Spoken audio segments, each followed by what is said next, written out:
welcome back to episode number 2 of the Utterly Random Podcast. In this episode, Fear Evolves. And before I really dive into this episode, I want to discuss what really got me started writing this episode. And the idea behind it was a conversation I had with a friend. And he's somebody who's going to possibly be losing his job at the end of the year at the local battery plant. And as we were talking, he started just talking about all the things that he fears of the possible fallout of this. He just bought a house. How's he going to pay his mortgage? Food on the table for his daughter. I mean, as you get older and you have kids, your fear becomes less about you, but more about those around you. And it just made me take a look at things that I used to be scared of as a kid and the things that I used to feel huge and then compare them to the fears that I carry now as an adult. But we'll get back to the conversation later in the episode I had with my friend. But that moment right there, that single moment, that phone call with him, that's what made me realize how much fear really does evolve. So let's dive into it. I remember growing up not too far from what they call as the roller coaster capital of the world, Cedar Point in Sandusky, Ohio. And when I was a kid, I never really cared much for heights. I was never really a huge roller coaster fan. And so we'd go there as a family of 4. And my mom, she would just really try to get me at least go on something so we could ride as a family. And there was an episode or a roller coaster there called the Iron Dragon. I think it probably went 70 feet in the air. And you could Google the commercial for the Iron Dragon. It is brilliant. I still remember the catch phrase for it was travel at the speed of fright. But man, that little Iron Dragon, I'd be sweating in line like I was about to testify before Congress. And how my mom actually got me on that coaster was she would tell me, "You didn't see the news the other day? Bernie Kosar rode this." My thoughts are with Bernie Kosar, who just actually received a liver transplant. My childhood icon here growing up in Northeast Ohio. That was one of my first big fears I really remember. And then I remember as a kid watching this program. It was about different viruses and whatnot. And I remember this episode and it was talking about yellow fever. And man, I tell you what, I thought I only had 48 hours to live. I turned into a hypochondriac. I was seriously sitting in my room divvying up my baseball cards. Who's getting what? I'm gone. I'm out of here. I was checking out. And then you get older. And fear gets a whole lot stranger, my friends. You know, every teenage boy, they had those late night HBO adventures where you're just trying to see any kind of female naked, some boobage. You know, it's kind of like, back in the day, I'd watch MTV as a real young buckaroo, and you saw that Rock the Cradle Love video from Billy Idol, and it left us young boys wanting more. And that's what I was doing on HBO, and I'm flipping channels, I'm being slick about it. I got one eye down the hallway where my parents slept and another one on the TV. And then you pass out, you wake up at 2:30 in the morning, and boom, the movie Mask is on. Not the one with Jim Carrey, that's later on in life, but the Rocky Dennis story. Anybody my age, they gotta remember that movie. The Rocky Dennis story, a kid with a very elephantitis type situation of the face. But I woke up in fear.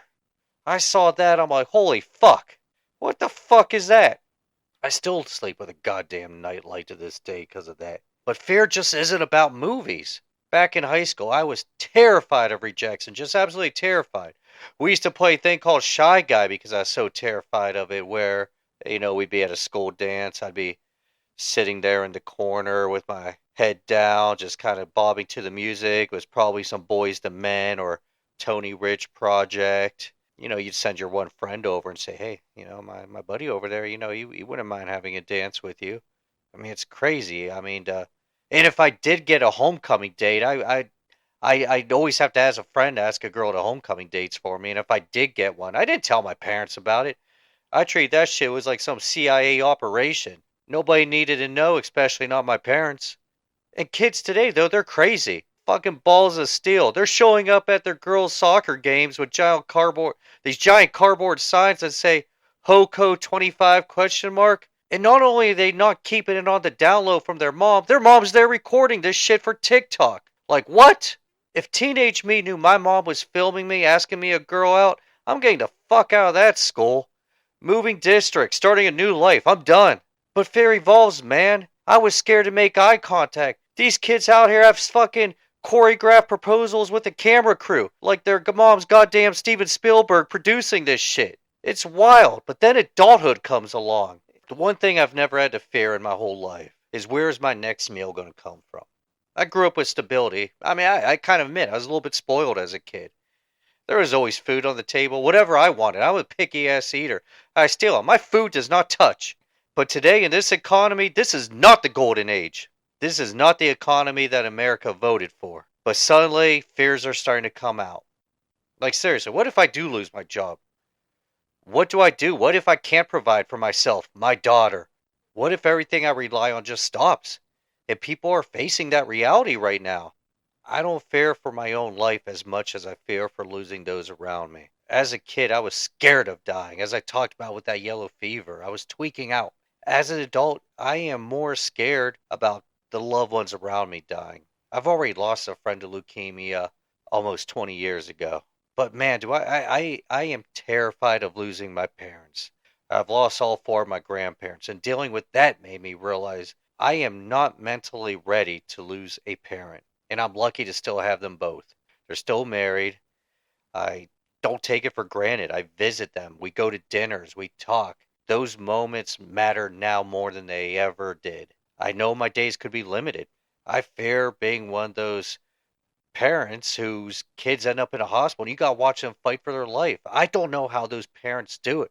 When I see those commercials for Children's Miracle Network or St. Jude's, I cannot just imagine being a parent having to watch a kid go through that. I mean, it's just crazy how fear evolves. One of my biggest fears right now is water, like being on a cruise ship. It was just the 50th anniversary of the Edmund Fitzgerald sinking. I got dragged to go see the movie Titanic as a high schooler out on a date. They called that fucking ship unsinkable, and now it's sitting at the bottom of the ocean. Like, what the fuck happened? The ocean is nothing to mess with. I am fearful of that shit. I put my toes in if I'm lucky, and that's it. When people swim out in deep water, I'm like, what the fuck are you doing? I hear about shark attacks. I'm like, my empathy is limited.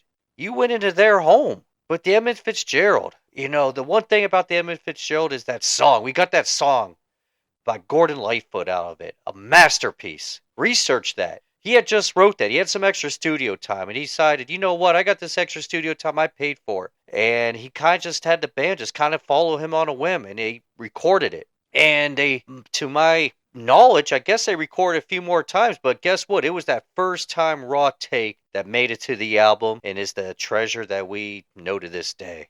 But the movie Titanic, goddamn. You have a 3-hour movie that could have been wrapped up in what it take the thing to sink it. That bad boy could have been under 30 minutes. And while we're talking about adult fairs, let me tell you something. I'll be on the local news, social media, and you come across mugshots with news stories that landed these people in jail. A lot of it with the facial tattoos seem to be the catalytic converter thefts. And white guys with facial tattoos. You're walking around like you're a fucking walking Etch-a-Sketch with my freaking daughter drawing on it. And of course I make jokes in these sections. And I swear, every time I drive down the street and I see somebody with a facial tattoo, I'm like, God damn, I hope it's not someone I roasted on. They, recognize me, because that is not a fight I'm built for. I'm not even built for the conversation leading up to that fight with these guys. Because it must take a certain individual to go get some Etch-a-Sketch looking shit tattooed on your face. So my fear mutates. But fear does show up in our communities. Like with the layoffs at the battery plant I talked about. The same thing my friend is going through. And instead of empathy, people are online using this to push political agendas. They're gloating, they're mocking, they're blaming. We're turning somebody else's worst day into a political victory lap. And look, I've criticized Trump, I've criticized Biden, I've criticized Obama, I've criticized Bush. When someone can't pay their mortgage, when somebody can't put groceries in the refrigerator, when somebody's kids need shoes and new clothes and a winter coat coming up, that's not being a Republican. That's not being a Democrat. That's being fucking human. Fear doesn't care who you voted for. Fear hits everybody the same. This is not the time to say, my side was right. This is the time to stand up and say, you know what, let's help my neighbors. I don't give a fuck who they voted for. Fear evolves, but empathy should evolve with it. And above all these fears, the roller coasters, the viruses, the late night HBO trauma, the cruise ship nightmares, the job insecurities, my number one fear in life is them cloning a fucking woolly mammoth. I swear to God, that is something that just doesn't need to be touched. Could you imagine being on the second level of your house, watching Piper Perry take some BBC into the fucking gut of her stomach, and you're just sitting there, and all of a sudden you look out the window, and bam, a fucking woolly mammoth sitting there watching you jerk off? I don't need that shit in my life. And speaking of the unknown, we've got a president right now talking publicly about executing veteran members of Congress for saying that the military should ignore unlawful orders. That's fucking terrifying. No elected official, Republican or Democrat, should ever have to fear for their safety because of political rhetoric. But hearing somebody with that kind of influence, supposedly the leader of the free world, call for violence, that's a crazy kind of fear. And it makes you wonder, what kind of country have we become? And it makes you realize how fragile our stability really is. So fear evolves from childhood panic to teenage embarrassment to adult responsibilities, to losing people we love, to ocean disasters, to tattooed mugshot revenge acts by a walking fucking etch-a-sketch, to political instability, to whatever the universe has lined up next, because supposedly there's some UFO spaceship on their way.